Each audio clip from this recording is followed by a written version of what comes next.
Ọlọ́run ká tó lọ. Orúkọ Jésù lẹ́yìn ògo ní fún Olúwa. Ọ̀rọ̀ Ọlọ́run sí wa láàárọ̀ yìí láàrin nínú ìwé Róòmù orí 9.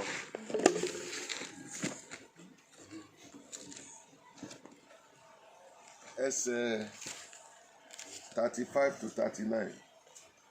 Rome chapter 8, verse 35 through 39.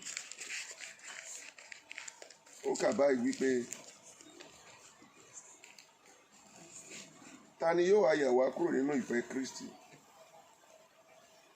Ìpọ́njú ni, tàbí wàhálà, tàbí inúnibíni, tàbí ìyàn, tàbí ìhò, tàbí ewu, tàbí idà, gẹ́gẹ́ bí a ti kọ pé nítorí rẹ̀ ni a ṣe ń pa wá kú ní gbogbo ọjọ́. A kà wá sí bí àgùntàn fún pípa. Ṣùgbọ́n nínú gbogbo nǹkan wọ̀nyí, àwa ju ẹni tí ó ṣẹ́gun lọ nípa ẹni tí ó fẹ́ wa. Nítorí ó dá mi lójú pé kì í ṣe ikú tàbí ìyè tàbí àwọn áńgẹ́lì tàbí àwọn ìjòyè tàbí àwọn alágbára tàbí àwọn ohun ìgbà ìsinsìnyí tàbí ohun ìgbà tí ń bọ̀ tàbí òkè tàbí ọ̀gbun tàbí ẹ̀dá mìíràn kan yìí ló lè yà wá kúrò nínú ìfẹ́ Ọlọ́run tí ó wà nínú Kristi Jésù Olúwa wa. Àmín. Olúwa, a fẹ́ gbọ́rọ̀ rẹ, wá bá wa sọ̀rọ̀. Àmín. Agbára rẹ yóò ti ọ̀rọ̀ rẹ lẹ́yìn. Àmín. Lórúkọ Jésù jáde alábọ̀kún fún. Àmín. Nípa rẹ̀ lórúkọ Jésù bẹ́ẹ̀ ni kó rí o. Àmín. Má jẹ́ a jẹ̀bi ọ̀rọ̀ náà. Àmín. Agbára láti lè rìn nínú rẹ̀ Olúwa dàlú wa. Àmín. Kó rí bẹ́ẹ̀ kó ṣe bẹ́ẹ̀. Àmín. Ògo ni fún orúkọ Olúwa. Àmín. Jésù Kristi Olúwa wa. Àmín. Jésù Kristi Olúwa wa. Àmín. Olúwa fẹ́ bá wa sọ̀rọ̀ lórí bíborí ìpèníjà tí ń fani kúrò lọ́dọ̀ Jésù. Overcoming challenges that draw us back from Jesus. Overcoming challenges that draw us back from Jesus. Bíborí ìpèníjà tí ń fani kúrò lọ́dọ̀ Jésù. Ní ibi tí a kà fún wa yìí, nǹkan àkọ́kọ́ tí ó jẹ́ ó yé wa ó ní níta pè ní ìfẹ́ Jésù. Ìfẹ́ Jésù.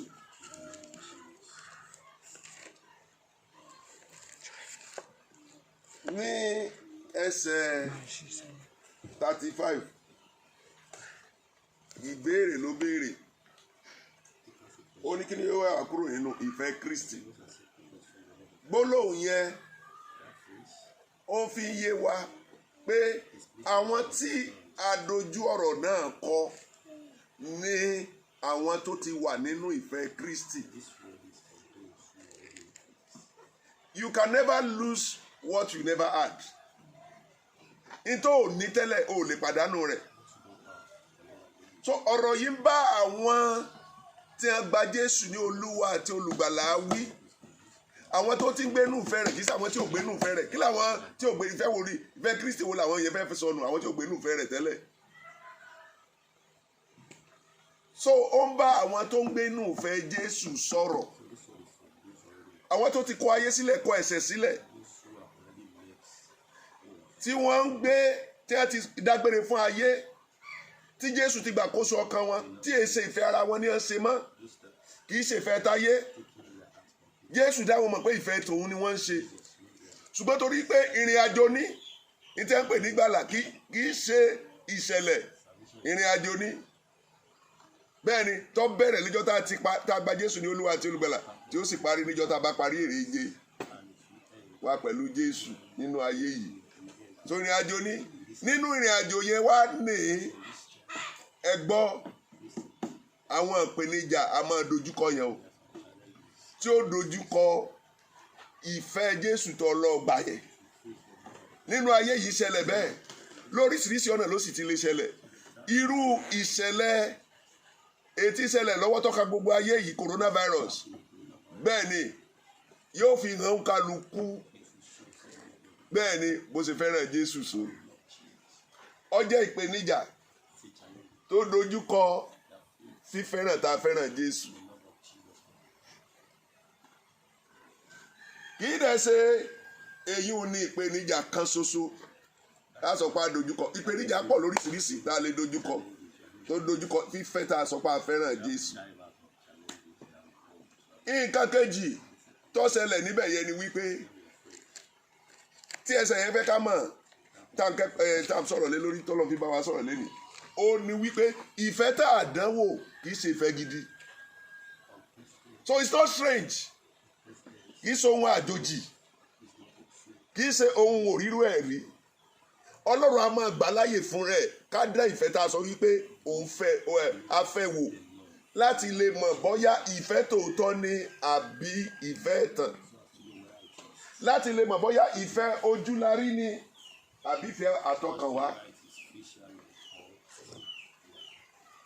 Láti lè mọ̀ bóyá ìfẹ́ tó ṣe é gbára lé ni tàbí ìfẹ́ tí ò ṣe é gbára lé. Ẹ jẹ́ kí n sọ tọrọ fún wa. Bí òǹkàlùkù wa ṣe fẹ́ràn Jésù tó ní ó sọ bí ó ṣe gbára lé wa sí. Pé ẹni yìí ó tí n bá gbé sí ipò yìí ọkàn mi balẹ̀ lórí ẹ̀. Ẹni yìí ó tó bá rí owó òní fàmí tàbí Júdásì. Ẹni yìí ó tó bá rí ìpèníjà báyìí ìṣẹ́ni tí ó yẹsẹ̀ lẹ́yìn mi. So bí òǹkàlùkù wa bí a bá ṣe dá ìfẹ́ wa wò tá a dúró sí náà ni ó sọ bí Olúwa ṣe lè gbára lé wa sí.